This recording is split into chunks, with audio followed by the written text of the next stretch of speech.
Абхазиядан Армениядан мыйзамсыз ташылып келген автоунааларды легалдаштыруунун баасы төмөндөдү.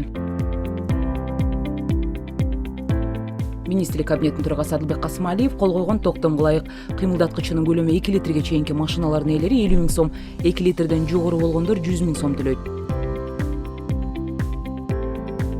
Мурда бардыгы 100 000 сомдон төлөйт деп бекитилген. Эске салсак, 1 апрелден тартып чет элдик номерлуу автоунааларды мыйзамдаштыруу иши башталып 1 октябрга чейин созулат. Эң биринчи документи бар автоунаалар мыйзамдаштырылат.